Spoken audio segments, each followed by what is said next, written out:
ಆ ಮೋಡದಿಂದ ಮಳೆಗೆ ಒಂದು ಸ್ಫೂರ್ತಿ ಇದೆ, ತಂಗಾಳಿಯಿಂದ ಹೂವಿಗೊಂದು ಕೀರ್ತಿ ಇದೆ. ನಿನ್ನ ಹೃದಯದಲ್ಲಿ ಪ್ರೀತಿ ಇದೆ, ಆ ಕಥೆಗಳೆಲ್ಲ ಕಣ್ಣ ತುಂಬಿ ನೀರಾಗಿದೆ.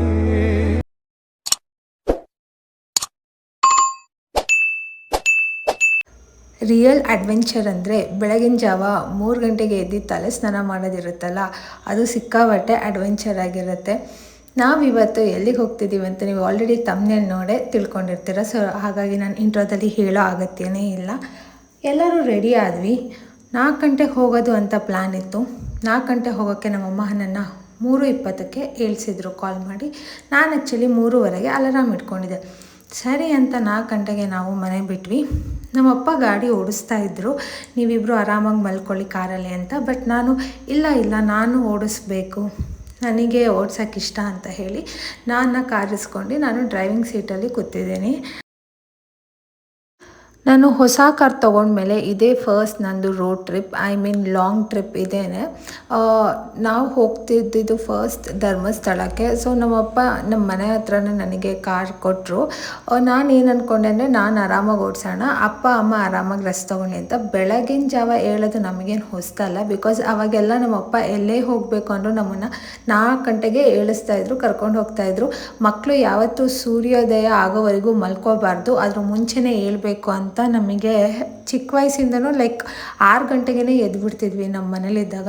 ನಮ್ಮಪ್ಪ ಜಾಸ್ತಿ ಹೊತ್ತು ಮಲ್ಗೋಕ್ಕೆ ಬಿಡ್ತಿರ್ಲಿಲ್ಲ ಬೆಳಗಿನ ಜಾವ. ಏನೋ ಒಂದು ಮಕ್ಕಳು ಓದಲಿ ಬಿಡಲಿ ಬೆಳಗಿನ ಜಾವ ಅಂತೂ ಬೇಗ ಎದ್ದಿರಬೇಕು ಅಂತ ನಮ್ಮಪ್ಪಂದು ಪಾಲಿಸಿ. ಹಾಗೆ ನಾವು ಬೆಳಗ್ಗೆ ಬೇಗ ಹೇಳ್ತಾನೆ ಇದ್ವಿ, ಅಭ್ಯಾಸ ಮಾಡ್ಕೊಂಡಿದ್ವಿ. ಬಟ್ ಇತ್ತೀಚೆಗಷ್ಟೇ ನಾನು ಸ್ವಲ್ಪ ಲೇಟಾಗಿ ಹೇಳ್ತಿರೋದು. ನಾನು ಕೆಲಸಕ್ಕೆ ಹೋಗೋಕ್ಕೆ ಶುರು ಮಾಡಿದ್ಮೇಲೆ ವರ್ಕ್ ಲೋಡು, ಟೆನ್ಷನ್ನು, ತುಂಬ ವರ್ಕ್ ಇರೋದ್ರಿಂದ ನಮ್ಮಮ್ಮ ಹೇಳ್ತಿದ್ರು, ಮಕ್ಕಳಲ್ವಾ ಮಲಗಲಿ ಬಿಡಿ, ಕೆಲಸಕ್ಕೆ ಹೋಗಿರ್ತಾರೆ, ಕೆಲಸ ಮಾಡಿರ್ತಾರೆ, ಸುಸ್ತಾಗಿರುತ್ತೆ, ಆರಾಮಾಗಿ ಮಲ್ಕೊಂಡು ಹೇಳಲಿ ಅಂತ. ಆ್ಯಂಡ್ ನೋಡಿ ಎಷ್ಟು ಮಳೆ ಬರ್ತಿತ್ತು ಗೊತ್ತಾ. ದಾರಿ ಓಡಿಸ್ಬೇಕಾರಂತೂ ಹೆವಿ ಫಾಗು. ಇದು ಚಾರ್ಮಡಿ ಘಾಟ್ ಮೇಲೆ ಹೋಗೋತ್ತಿಗೆ ಮೂಡಿಗೆರೆ ದಾಟಿದ ಕೂಡಲೇ ಅಂತೂ ಫುಲ್ಲು ಫಾಗು, ರೋಡೇ ಕಾಣಿಸ್ತಿಲ್ಲ, ಹಾಗಿತ್ತು. ಮಳೆ ಬೇರೆ ಬರ್ತಾ ಇತ್ತು. ನಾನು ಡ್ರೈವ್ ಮಾಡ್ತಿದ್ದರಿಂದ ವೀಡಿಯೋ ನಾನು ತೆಗಿತಾ ಇರಲಿಲ್ಲ. ನಮ್ಮ ಅಮ್ಮನೇ ಸ್ಮಾಲ್ ಗ್ಲಿಮ್ಸ್ ಎಲ್ಲ ತೆಗಿತಾಯಿದ್ರು, ವೀಡಿಯೋ ಕ್ಲಿಪ್ಪಿಂಗ್ಸ್. ಈಗ ನಾನು ಹೈವೇ ಬಂದಾಗ ಅಷ್ಟೇ ವೀಡಿಯೋ ಮಾಡ್ತಾಯಿದ್ದೀನಿ, ಯಾಕಂದರೆ ಘಾಟ್ ಸೆಕ್ಷನಲ್ಲ, ಅಲ್ಲೆಲ್ಲ ಇಷ್ಟು ಸ್ಪೀಡಲ್ಲಿ ಹೋಗೋಕ್ಕಾಗಲ್ಲ. ಹೈವೇಲಿ 60-70 ಸ್ಪೀಡ್ ಹೋಗ್ಬೋದು, ಬಟ್ ಘಾಟ್ ಸೆಕ್ಷನಲ್ಲಿ 30 ರೇಂಜಲ್ಲೇ ಹೋಗ್ತಾ ಇದೆ, 30 to 40 ಸ್ಪೀಡ್. 6:15ಗೆ ಧರ್ಮಸ್ಥಳ ಬಂದ್ವಿ. ಸೊ ಮನೆ ಬಿಟ್ಟಿದ್ದು 4:15ಗೆ. ಜಸ್ಟ್ 2.5 ಅವರಲ್ಲಿ ಧರ್ಮಸ್ಥಳ ರೀಚ್ ಆದ್ವಿ. ಆ್ಯಂಡ್ ಇಲ್ಲಿಗ ಒಂದು ಸ್ಟಾಪ್. ಸೊ ಸ್ವಲ್ಪ ಏನಾದರೂ ಬ್ರೇಕ್ಫಾಸ್ಟ್, ಕಾಫಿ, ಟೀ ಕುತ್ಕೊಂಡು ಹೋಗೋಣ ಅಂತ.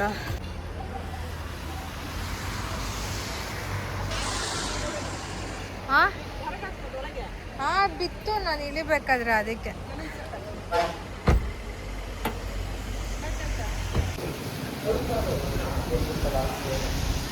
ನೀರು ಕಲರ್ ಫುಲ್ ಬ್ರೌನ್ ಆಗಿ ಹೋಗ್ಬೋದು.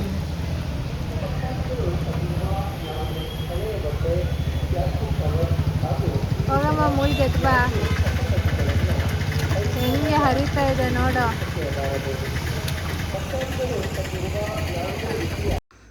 ಆ ಹೋಟೆಲ್ ಅಷ್ಟು ಹೈಜೀನಾಗಿರಲಿಲ್ಲ, ಚೆನ್ನಾಗಿರಲಿಲ್ಲ ಅಂತ ನಾವು ಅಲ್ಲೇನೂ ತಿನ್ನಲಿಲ್ಲ. ಸೊ ನಾವು ಡೈರೆಕ್ಟ್ ನೇತ್ರಾವತಿ ನದಿಗೆ ಬಂದ್ವಿ.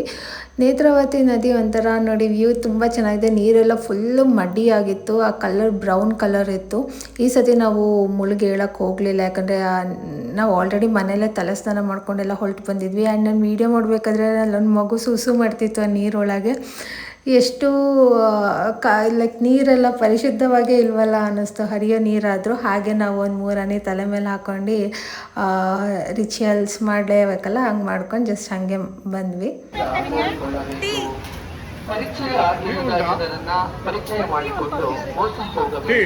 ಬೇಡ ಕಾಫಿನೇ ಇರಲಿ, 2 ಕಾಫಿ. ಪರಿಚಯ ಮಾಡಿಕೊಂಡು ಮೋಸ ಹೋಗಬೇಡಿ. ಅಪರಿಚಿತ ವ್ಯಕ್ತಿಗಳ ಜೊತೆ ವಿತರಿಸಲ್ಪಟ್ಟ ಮಾಹಿತಿ ಕಚೇರಿ.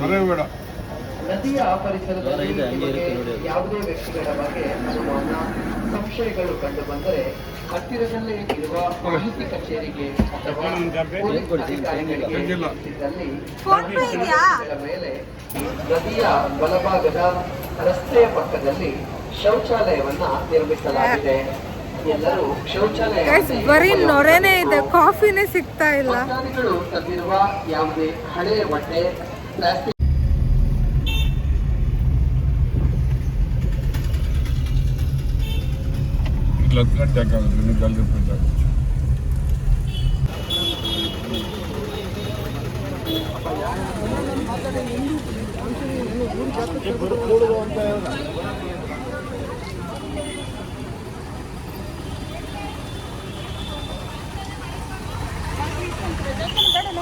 ಬೇಡ ನಂಗೆ.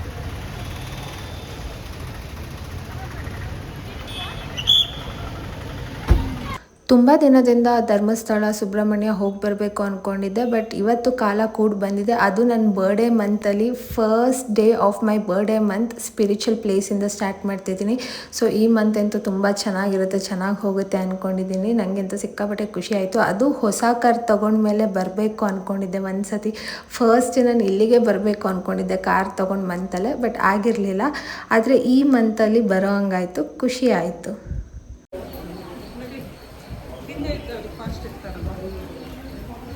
ಧರ್ಮಸ್ಥಳ ದೇವಸ್ಥಾನ ಅಂತೂ ಅಲ್ಟಿಮೇಟಾಗಿ ಮಾಡಿಫೈ ಮಾಡಿದರು. ನಾನು ಇಲ್ಲಿಗೆ ಬಂದು 3 ವರ್ಷ ಆಗಿತ್ತು. ಈಗ ನೋಡ್ತಾ ಇದ್ದೀನಿ ಫುಲ್ ಏನು ಚೇಂಜಸ್ ಆಗಿದೆ ಅಂದರೆ it was like lavish changes. ಈಗ ತುಂಬ ಚೆನ್ನಾಗಿ ಮಾಡಿದಾರಲ್ವೇ ನಮ್ಮ ಸೀಲಿಂಗ್ ಎಲ್ಲ ನೋಡೋ, ಎಂಟ್ರಿ ಎಲ್ಲ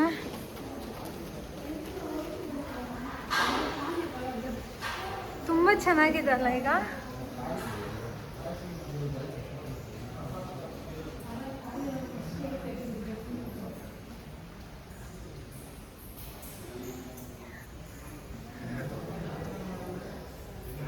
ಎಷ್ಟು ಅಭಿವೃದ್ಧಿ ಮಾಡಿದ್ದಾರೆ, ಅವಾಗ ಈ ಥರ ಎಲ್ಲ ಇರಲಿಲ್ಲ. ಈ ವಿಡಿಯೋ ನೀವು ಕಂಪ್ಲೀಟಾಗಿ ನೋಡಿದ್ದೆ. ಇದರಲ್ಲಿ ನಾನು 2 ದೇವಸ್ಥಾನ ಕ್ಯಾಪ್ಚರ್ ಮಾಡಿದ್ದೀನಿ, ಧರ್ಮಸ್ಥಳ ಮತ್ತು Subrahmanya. Dharmasthala is under the control of private Hegde ಅವರು ನೋಡ್ಕೊತಿದ್ದಾರೆ. ಹಾಗಾಗಿ ನೋಡಿ ಎಷ್ಟು ಚೆನ್ನಾಗಿ ಅವರು ಮಾಡಿಫೈ ಮಾಡಿ ತುಂಬ ಲ್ಯಾವಿಶ್ ಆಗಿ ಎಲ್ಲ ಮಾಡಿಫಿಕೇಷನ್ ಮಾಡಿದ್ದಾರೆ. ಆದರೆ ಸುಬ್ರಹ್ಮಣ್ಯ ನೋಡಿ, it is under the control of government. ಅದಿನ್ನೂ ಹೇಗಿತ್ತು ಆವಾಗ ಹಾಗೇ ಇದೆ, ಒಂಚೂರು ಕೂಡ ಅಭಿವೃದ್ಧಿ ಮಾಡೇ ಇಲ್ಲ ಆ ದೇವಸ್ಥಾನನ. So you can see the difference. ಇಲ್ಲಿ ವ್ಯೂ ನೋಡಮ್ಮ, ಅಮೇಝಿಂಗ್.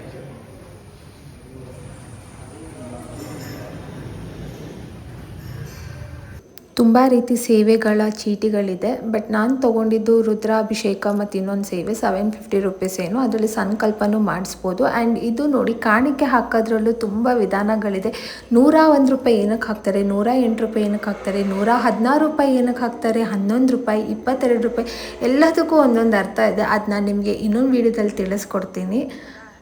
ಈಗ ನಾವು ದೇವಸ್ಥಾನ ದರ್ಶನ ಎಲ್ಲ ಮುಗಿಸ್ಕೊಂಡು ಔಟ್ಸೈಡ್ ಹಾಗೆ ಅಮ್ಮ ಅಪ್ಪ ನಿಂತ್ಕೊಳ್ಳಿ ಒಂದು ವೀಡಿಯೋ ತೆಗಿತೀನಿ ಅಂತಿದ್ದೆ. ಆ್ಯಂಡ್ ನಾನು ಕೂಡ ಜಾಯ್ನ್ ಆದೆ ಒಟ್ಟಿಗೆ. ಈ ವಿಡಿಯೋದಲ್ಲಿ ಗೊತ್ತಾಗ್ತಿದೆ ನಾನು ಎಷ್ಟು ದಪ್ಪ ಆಗಿಬಿಟ್ಟಿದ್ದೀನಲ್ಲ. ವರ್ಕ್ ಫ್ರಮ್ ಹೋಮ್ ಕೂತಲ್ಲೇ ಕೆಲಸ ಮಾಡಿ ಏನೂ ಫಿಸಿಕಲ್ ಆ್ಯಕ್ಟಿವಿಟೀಸ್ ಇಲ್ಲದೆ ಸ್ವಲ್ಪ ದಪ್ಪ ಆಗಿದ್ದೀನಿ ಅಂತ ಈ ವಿಡಿಯೋ ನೋಡಿದ್ಮೇಲೆ ಅನ್ನಿಸ್ತು. ಆಮೇಲೆ ಡ್ರೆಸ್ ಕೂಡ ಅಂಬ್ರೆಲ್ಲ ಡ್ರೆಸ್ ಆಗಿದ್ದರಿಂದ ಕಾಣಿಸ್ತಿದ್ನೋ ಏನೋ ಗೊತ್ತಿಲ್ಲ. ಇವತ್ತೇ ಮಳೆ ಬರ್ತಾ ಇದೆ. ಲೈಕ್ ನಿನ್ನೆಯಿಂದ ಮಳೆ ಸ್ಟಾರ್ಟ್ ಆಯಿತು, ಇಷ್ಟು ದಿನ ಇರಲಿಲ್ಲ ಸ್ವಲ್ಪ. ಈಗ ನಾವು ನೆಕ್ಸ್ಟು ಹೋಗ್ತಿರೋದು ಕುಕ್ಕೆ ಸುಬ್ರಹ್ಮಣ್ಯ. ಈಗಿನ್ನೂ ಜಸ್ಟ್ 8 ಗಂಟೆಗೆ ನಮ್ಮ ದರ್ಶನ ಆಯಿತು, ಎಲ್ಲ ಮುಗೀತು. ಎಷ್ಟು ಚಂದ ದೇವ್ರು ಕಾಣಿಸ್ತು ಗೊತ್ತಾ, ಫುಲ್ ಈಸಿ ದರ್ಶನ ಆಯಿತು ಗೈಸ್. ಹಾಂ,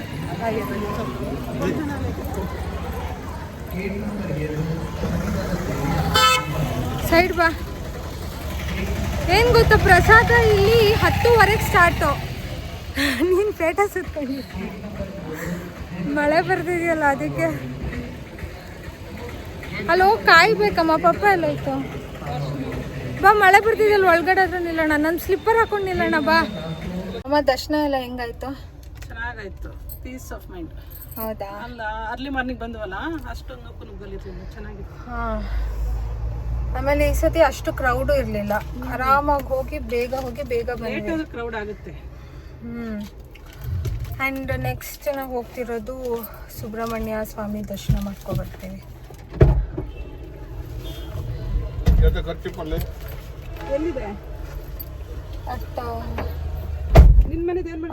ಇದು ನಂದ, ಇದು ಪಪ್ಪಂದ. ಯಾವ್ದು ಬೇಕು? ಸ್ಪೂನ್ ತಂದಿಲ್ವಾ? ಸ್ಪೂನ್ ಅವಲಕ್ಕಿ ತಿನ್ನಕ್ಕಾಗುತ್ತೆ. ಪೇಪರ್ ಬೇಕಾ? ಪೇಪರ್ ಬೇಡ, ಮೈಮೇಲೆ ಇದಾಗುತ್ತೆ. ತಗೊಳಪ್ಪ, ತಿನ್ನೋದ್ರ ತಗೋ. ನಿನ್ನ ಬಾಕ್ಸ್ ಇದು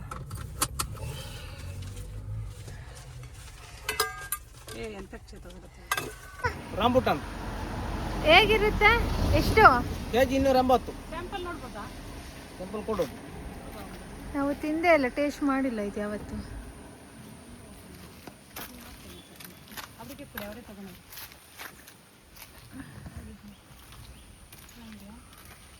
ಇದು ಎಲ್ಲಿ ಬೆಳೆಯೋದು? ಇಲ್ಲೇ ಬೆಳಿತೀವಿ. ತಿನ್ನು. ಎಷ್ಟು ವರ್ಷದ ಬೆಳೆ ಇದು? ಎಷ್ಟು ವರ್ಷದ ಬೆಳೆ? ಪಾಪಗೂ ತಗೊಂಡ್ ಕೊಡ್ತೀಯಾ? ಯಾವ್ದಿದಾ? ಇದು 2 ವರ್ಷ, ವರ್ಷಕ್ಕೊಮ್ಮೆ 2 ತಿಂಗಳು, ವರ್ಷಕ್ಕೆ 2 ತಿಂಗಳು. ಅಲ್ಲ ಈಗ ಬೆಳೆ ಬರಕ್ಕೆ 2.5 ವರ್ಷ 3 ವರ್ಷ ಆಗ್ತದೆ. ಹಣ್ಣು ಒಳ್ಳೇದಲ್ವ ಯಾವ್ದಾದ್ರು, ಅದಕ್ಕೆ. ಎಷ್ಟಂದು ಕೆಜಿ? 280. ಜಾಸ್ತಿ ಆಯ್ತಲ್ಲ. 180. 280. 180 ಬರ. ಅಲ್ಲಿ ಅವ್ರು ಫಸ್ಟ್ ನಾನು ಇದೇ ಫಸ್ಟ್ ಟೈಮ್ ನನ್ನ ಲೈಫಲ್ಲಿ ಹಣ್ಣು ತಿಂತಿರೋದು, ಗೊತ್ತಾ? ಚೆನ್ನಾಗಿದ್ಯಾ? ಸ್ವೀಟ್ ಇದೆಯಾ? ಎಲ್ಲ ಇಷ್ಟು ಚಿಕ್ಕ ಚಿಕ್ಕವಿದಾವೆ. ಇಷ್ಟು ಸಣ್ಣನಾ? ಎಷ್ಟು? 60. ಇದ್ರಲ್ಲಿ ಒಂದು ಗುಡುಕು ನೀರಿರಲ್ಲ. ಪೇಪರ್ ಗಂಜಿ ಬೇಕು. ಇವು ಚೆನ್ನಾಗಿರ್ತವೆ ಕೆಳಗಡೆ ಇರೋವು. ಗಂಜಿ ಬೇಕಾದ್ರೆ ಅದು ತಗೊಳ್ಳಿ, ಇದಾದ್ರೆ ನೀವು ಹೇಳಿದ್ದನ್ನು ಕೊಡ್ತೇವೆ.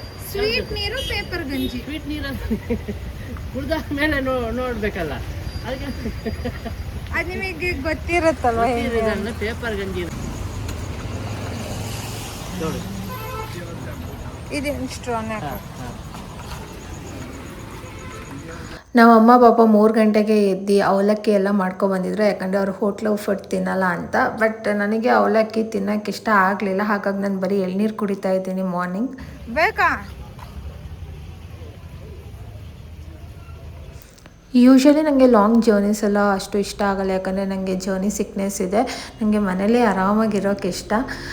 ನಾವು ಧರ್ಮಸ್ಥಳಕ್ಕೆ ಬಂದಿದ್ದು ಗೊತ್ತೇ ಆಗಲಿಲ್ಲ. ಮಾರ್ನಿಂಗ್ ನಾನು ಡ್ರೈವ್ ಮಾಡ್ಕೊಬಂದಾಗ 2 hours ರೀಚ್ ಆದ್ವಿ. But Dharmasthala to Subrahmanya just 1 hour ಅಷ್ಟೇ, ಲೈಕ್ 60 kilometers ಇದೆ. ಬಟ್ ಅದೇ ನಮಗೊಂಥರ ಲಾಂಗ್ ರೂಟ್ ಅನ್ನಿಸ್ತು. ಗುಂಡಿಯ ಮೇಲೆ ಬಂದರೆ ನಿಮಗೆ ರೋಡ್ ಚೆನ್ನಾಗಿದೆ, ಬಟ್ ನಾವು direct Dharmasthala to Subrahmanya road ತೊಗೊಂಡ್ವಿ. ಅದು ಸ್ವಲ್ಪ ಅಷ್ಟು ಚೆನ್ನಾಗಿಲ್ಲ, ಗುಂಡಿಗಳಿದೆ ಆ್ಯಂಡ್ ತುಂಬ ಮಳೆ ಬರ್ತಿತ್ತು.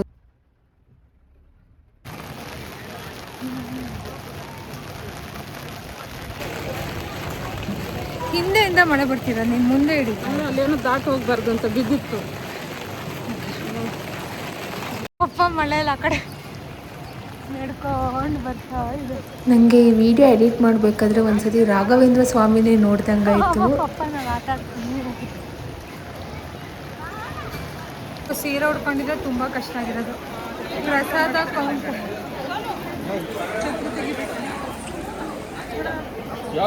ಮಹಾರಥೋತ್ಸವ 25,000. ಆಶ್ಲೇಷ ಬಲಿನಾ? ಯಾವ ಸೇವೆ ಅಂತ ಪಾಪ ನಂಗೆ ಗೊತ್ತಾಗ್ತಿಲ್ಲ. ಶೇಷ ಸೇವೆ ಇಲ್ಲ. ಓ, ಶೇಷ ಸೇವೆ. ಓಕೆ. ಇನ್ನೊಂದು ರುದ್ರಾಭಿಷೇಕ ಏನಾರು ಉಂಟೋಳನ? ಅಲ್ಲಿ ಹೋಗಿ ವಿಚಾರಿಸ್ತಾ ಇದೆ ಪಾಪ. ಆಷಾಢ ಮಾಸದಲ್ಲಿ ತುಂಬ ಜನ ದೇವಸ್ಥಾನಕ್ಕೆ ಹೋಗಲ್ಲ, ಬಟ್ ನಮ್ಮಮ್ಮ ಹೇಳ್ತಿದ್ರು ಆಷಾಢ ಮಾಸದಲ್ಲಿ ದೇವಸ್ಥಾನಕ್ಕೆ ಹೋಗಬೇಕು, ಒಳ್ಳೆಯದು ಅಂತ. ನಾನು ಇವತ್ತು ನೋಡ್ದಂಗೆ ಧರ್ಮಸ್ಥಳಕ್ಕಿಂತ ಸುಬ್ರಹ್ಮಣ್ಯದಲ್ಲಿ ಸ್ವಲ್ಪ ಕ್ರೌಡ್ ಜಾಸ್ತಿ ಇತ್ತು. ಆ್ಯಂಡ್ ನಾವು ದೇವ್ರ ದರ್ಶನ ಮಾಡ್ಕೊಂಡು ಇಲ್ಲಿ ಸ್ವಲ್ಪ ಹೊತ್ತು ಕೂತ್ಕೊಂಡಿದ್ವಿ ದೇವಸ್ಥಾನದೊಳಗೇನೆ. ಮಣ್ಣಿದ್ದು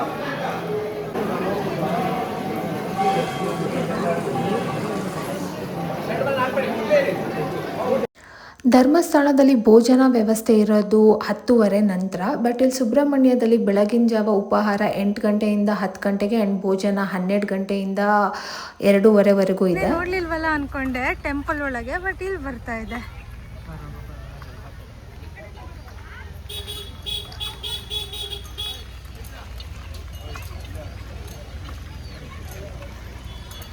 ಅಮ್ಮ ಇಟ್ಕೊಳ್ಳಮ್ಮ, ಕೊಡ್ತೀನಿ ಆನೆಗೆ. ದುಡ್ಡು ಕೊಟ್ರೆ ಅದು ಇಸ್ಕೊಳ್ಳುತ್ತೆ ಆಶೆ. ಹೆಂಗೆ ಕಷ್ಟ ಆಗುತ್ತೆ ಈಗ? ತಂದೆ ಕೋಪ. ನೀನು ಹಿಡ್ಕೊಳ್ಳೇ ಇಲ್ಲ ನಮ್ಮ ತಕ್ಷಣ ತೆಗಿಯಕ್ಕಾಗಲ್ಲ.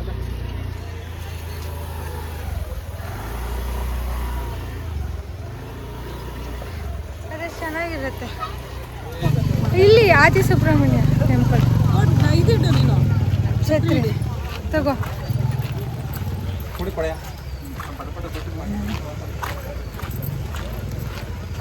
ಕುಂಕುಮ ನೋಡು ಹಿಂಗೆ ಫುಲ್ಲು ಉದ್ದ ಹೋಗ್ಬಿಟ್ಟಿದೆ. ನನಗೆ ನೀರಂದರೆ ತುಂಬ ಇಷ್ಟ. ನೀರಿದ್ದಲ್ಲೇ ನಿಲ್ಲೋಣ ಅನಿಸುತ್ತೆ. ಇದು ಆದಿ ಸುಬ್ರಹ್ಮಣ್ಯ ಟೆಂಪಲ್. ಇಲ್ಲಿ ನೋಡಿ, ಈ ಕಡೆ ಚೆನ್ನಾಗಿದೆ. ಏನೋ ಇಲ್ಲ ಸೇಮ್ ಅದೇ ಅದೇ ನೀರು ಇಲ್ಲೂ ಹರಿದು ಹೋಗ್ತದೆ. ನಾವು ಲಾಸ್ಟ್ ಟೈಮ್ ಅಲ್ಲಿ ಪೂಜೆ ಮಾಡ್ತಿದ್ವಿ ಅಲ್ವಾ, ಲಾಸ್ಟ್ ಬ್ಲಾಗಲ್ಲಿದೆ. ಬಾ. Can't stop myself after seeing ಮಾವಿನಕಾಯಿ. ಮಾವಿನಕಾಯಿ ಹಣ್ಣಾಗಿದೆಯಾ ಇದು? ಕಾಯಿ ಇಲ್ಲ, ಹಣ್ಣು ಅನ್ಸುತ್ತೆ. ಮ್ಯಾಂಗೋ ಕಾಯಿನ ಇದು? ಎಷ್ಟು ಕಟ್ಟಿ ಕೊಡಿ. ಇದು ಒಂದು ಸಾಲ್ಟ್ ಆ್ಯಂಡ್ ಅಮ್ಮ. ಪೈನಾಪಲ್ ಬೇಕಾ ನಿಂಗೆ? ಪೈನಾಪಲ್ ಇದೆ, ಫ್ರೆಶ್ ಕಲ್ಲಂಗಡಿ ಇದೆ, ಎಳೆ ಸೌತೆಕಾಯಿ ಇದೆ, ಮಡಿಕೆ ಸೋಡಾ ಇದೆ, ಫುಲ್ ಜಾರ್ ಸೋಡಾ ಇದೆ. ಮಡಿಕೆ ಸೋಡಾ ಒಂದು. Thank you. ಎಷ್ಟು ಪರ್ಫೆಕ್ಟ್ ಪೀಸ್ ಇದೆ ನೋಡು. ಅಲ್ಲ ಸ್ಲೈಸ್ ನೋಡೋಕ್ಕೇನೆ ಚಂದ ಇದ್ಬೇಕಾ? ಇಲ್ಲ, ಎಲ್ಲ ಪೀಸು ಹಂಗೆ ಇರೋದು, ಅದಕ್ಕೆ ನಂಗೆ ಇಷ್ಟ ಆಗಿದೆ. ಹೇಗಿದೆ? ಚೆನ್ನಾಗಿದ್ಯಾ? ನನಗೆ ಇದೊಂದೇ, ಬೇರೆದೆಲ್ಲ ಒಂಕಡಂಕ ಕುಯ್ದಿದ್ರು ಅಷ್ಟೇ. ಇಲ್ಲಿಂದನೇ ತಗೊಂಡೋಗಿದ್ದು. ಇದೆಷ್ಟು? ಇದು 250. ಇದು ವಾಸ್ತು ಗಿಡ 150, ಅದು 250.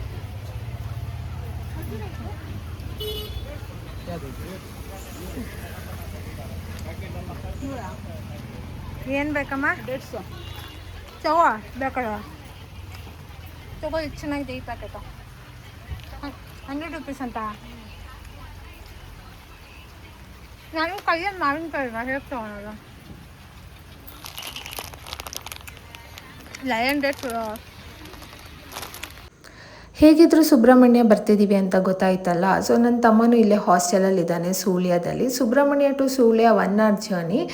ಅವನು ಬರೋಕ್ಕಾಗಲ್ಲ, ಯಾಕಂದರೆ ಅವನಿಗೆ ಇಂಟರ್ನ್ಶಿಪ್ ಡ್ಯೂಟಿಗೆ ಹಾಕಿದ್ರಂತೆ. ನಾವು ಹೋಗೋಕ್ಕೆ ಲೇಟ್ ಆಗುತ್ತೆ ಅಂತ ನಾವು ಬಸ್ ಸ್ಟಾಪಲ್ಲೇ ಲಗೇಜ್ ಇಡೋಣ ಅಂದ್ಕೊಂಡ್ವಿ. ನಮ್ಮಮ್ಮ ಒಂದು ಬ್ಯಾಗ್ ತೊಗೊಂಡಿದ್ದೆ ಗೈಸ್. ಆ ಬ್ಯಾಗ್ ಪೂರ್ತಿ ಏನಿದೆ ಅಂದರೆ ಬರೀ ತಿಂಡಿಗಳೇ ಇದೆ. ಏನೋ? ಹಾಂ, ಏನು ಗೊತ್ತಾ, ಮೈಸೂರಿಗೆ ಇಟ್ಟರೆ ಸೀದಾ ಮೈಸೂರಿಗೆ ಹೋಗುತ್ತೆ, ನಿಲ್ಸಲ್ಲ. ಇದರ ಸೆಟ್ಲು ಅಲ್ಲೇ ಸ್ವಲ್ಪ ಹೊತ್ತು ನಿಲ್ಸ್ಕೊಂಡು ಹೋಗ್ತಾರೇನೋ. ಈ ಬ್ಯಾಗ್ ತುಂಬ ಅಮ್ಮ ಮಾಡಿರೋ ಹೋಮ್ ಮೇಡ್ ತಿಂಡಿಗಳೇ ಇದೆ. ಚಕ್ಲಿ, ನಿಪ್ಪಟ್ಟು, ಚರ್ಮುರಿ ಅವ್ನ ಫೇವ್ರೆಟ್, ಆಮೇಲೆ ಬಾದಾಮಿ. ಸೊ ಬರೀ ತಿಂಡಿಗಳೇ ತುಂಬಿರೋದು ಅಷ್ಟೇ ಈ ಬ್ಯಾಗಲ್ಲಿ.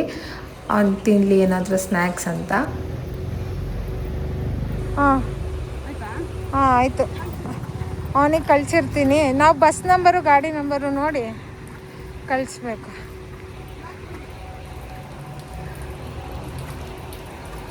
ಎಷ್ಟು ಮಳೆ, ಈ ಮಳೆಲಿ ಒಳ್ಳೆ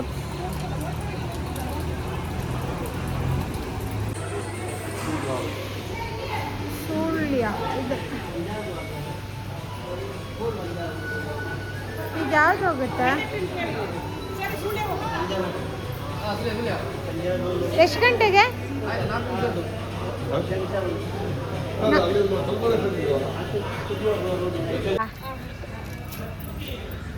ಕೊಡ್ತಾ ಪಾಪ. ನಂಬರ್ ತಗೊಂಡೆ? ಹಾಂ ತಗೊಂಡೆ ಎಲ್ಲ ತಗೊಂಡೆ, ವರಿ ಮಾಡಬೇಡ. ಹಾಂ ಎಲ್ಲ ತಗೊಂಡೆ, ಡೋಂಟ್ ವರಿ.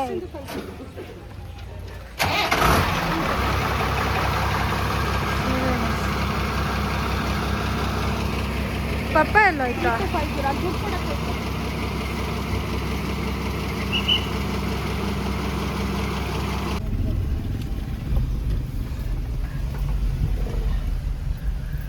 ಸೊ ಎಷ್ಟು 1 ಗಂಟೆಗೆ ಎಲ್ಲ ಮುಗೀತು ನೋಡಮ್ಮ.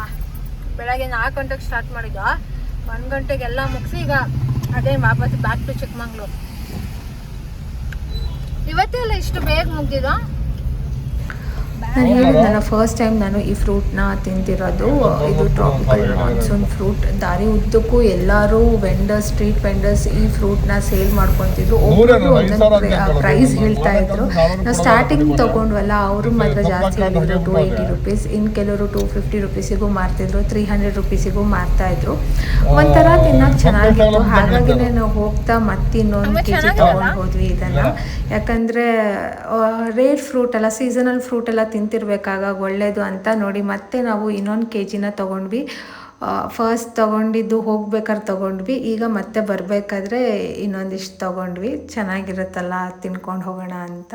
ಆ್ಯಂಡ್ ಮಳೆ ಅಂತೂ ಇನ್ನೂ ಸಿಕ್ಕಾಬಟ್ಟೆ ಜೋರಾಯಿತು ವಾಪಸ್ ಬರಬೇಕಾದ್ರೆ. ನಾವು ಚಿಕ್ಕಮಂಗ್ಳೂರಿಂದ ಹೋಗ್ಬೇಕಾದ್ರೆ ಚಾರ್ಮುಡಿ ಘಾಟ್ ಮೇಲೆ ಹೋದ್ವಿ. ಈಗ ಸುಬ್ರಹ್ಮಣ್ಯದಿಂದ ವಾಪಸ್ ಹೋಗ್ತಿರೋದು ಯಾವ ರೂಟಲ್ಲಿ ಅಂದರೆ ಸಕಲೇಶ್ಪುರ ರೂಟಲ್ಲಿ ಹೋಗ್ತಾ ಇದ್ದೀವಿ. ಸಕಲೇಶ್ಪುರ ರೂಟಲ್ಲಿ ಹೋಗಬೇಕಾದ್ರೆ ಸೈಡೇ ಇಷ್ಟೆಲ್ಲ ಫಾಲ್ಸ್ಗಳೆಲ್ಲ ಸಿಕ್ತು ನೋಡೋಕ್ಕೆ. ನಂಗೆ ತುಂಬ ಖುಷಿ ಆಗುತ್ತೆ ಈ ರೀತಿ ನೀರು ಹರಿಯೋ ನೋಡೋದು ಅಂದರೆ. ಅಲ್ಲೆಲ್ಲ ನಿಲ್ಸ್ಕೊಂಡು ಫೋಟೋ ತೆಗೆಯೋಣ ಅಂದರೆ ಮಳೆ ಬರ್ತಿತ್ತು, ಇಳಿಯೋಕ್ಕೆ ಮನಸ್ಸೇ ಬರ್ತಿರ್ಲಿಲ್ಲ. ಬೆಳಗ್ಗೆ ಅಂತೂ ಚಾರ್ಮುಡಿ ಘಾಟ್ ಹತ್ರ ಇನ್ನೂ ಜೋರಾಗಿ ಹರಿತಾ ಇತ್ತು ನೀರೆಲ್ಲ. ಅಲ್ಲಿ ಸಿಕ್ಕಾಬಟ್ಟೆ ಫಾಲ್ಸ್ ಸಿಗುತ್ತೆ ಈ ಥರ. ಬಟ್ ಅದು ಬೆಳಗಿನ ಜಾವ ಆಗಿದ್ದರಿಂದ ಕತ್ಲೆ ಇತ್ತು, ಕ್ಯಾಪ್ಚರ್ ಮಾಡೋಕ್ಕಾಗಲಿಲ್ಲ. ಯಾಕಂದರೆ ಅಮ್ಮನ ಕೈಲಿತ್ತು ಫೋನು, ನಾನು ಡ್ರೈವ್ ಮಾಡ್ತಿದ್ದೆ.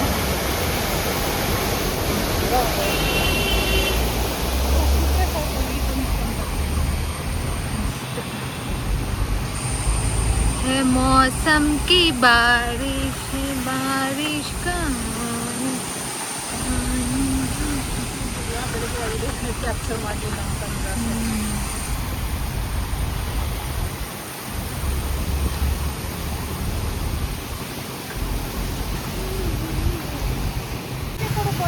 ಫೋಟೋ ಶೂಟ್ ಮಾಡೋಣ.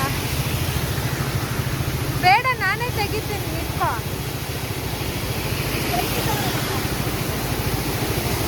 ನಿಂತ್ಕೋ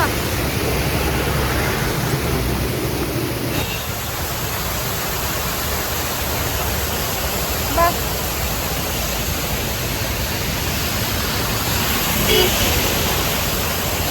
मौसम की बारिश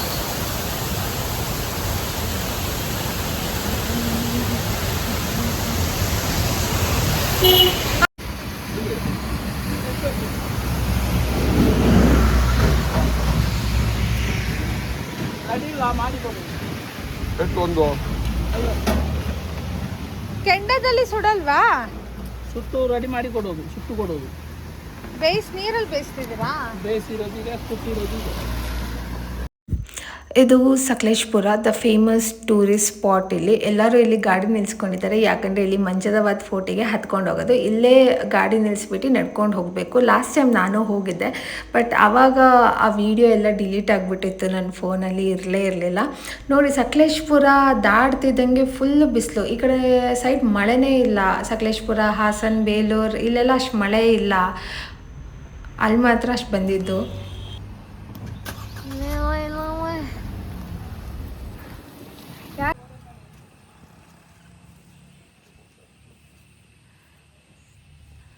ಅಂಡಿ ನೋಡಿ ನೋಡಿ ನೋಡಿ, ಅಲ್ಲಿ ಸೊಪ್ಪು ಕುಯ್ತವ್ರೆ. ನಮ್ಮಪ್ಪ ಕೊನೆನೇ ಮುರಿದಾಕದ್ ಕಣಮ್ಮ.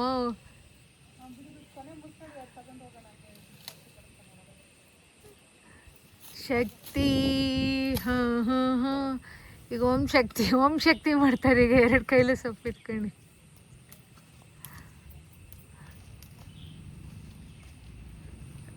ಅವ್ರ ಮನೆಯವ್ರ ಪರ್ಮಿಷನ್ ಕೇಳಿ ಕುಯ್ತಿರೋದು, ಕುಯ್ಕೋಬೋದಾ ಅಂತ. ಬಿಡು, ಪರ್ಮಿಷನ್ ಕೇಳಿದ್ಯಲ್ಲ.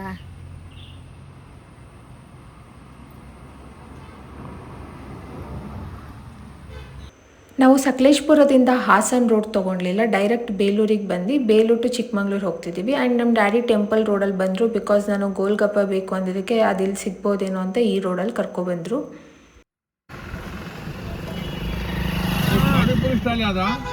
ಪಾನಿಪುರಿ ಇಲ್ಲ ಅಲ್ಲಿ. ಗೋಲ್ಗಪ್ಪ ಬೇಕು, ಪಾನಿಪುರಿ ಬೇಡ. ಗೋಲ್ಗಪ್ಪನ ಇದೆಯಾ? ಗೋಲ್ಗಪ್ಪ ಎಲ್ಲಿ?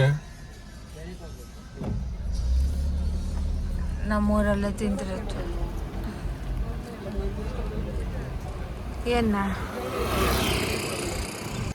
ಇದಾಗಿತ್ತು 1 ಡೇ ರೋಡ್ ಟ್ರಿಪ್ ವ್ಲಾಗ್. ಈ ವಿಡಿಯೋ ಇಷ್ಟ ಆದರೆ ನಿಮಗೆ do like, share, comment and subscribe ಮಾಡೋದನ್ನ ಮರಿಬೇಡಿ. Thank you. Bye. See in the next video.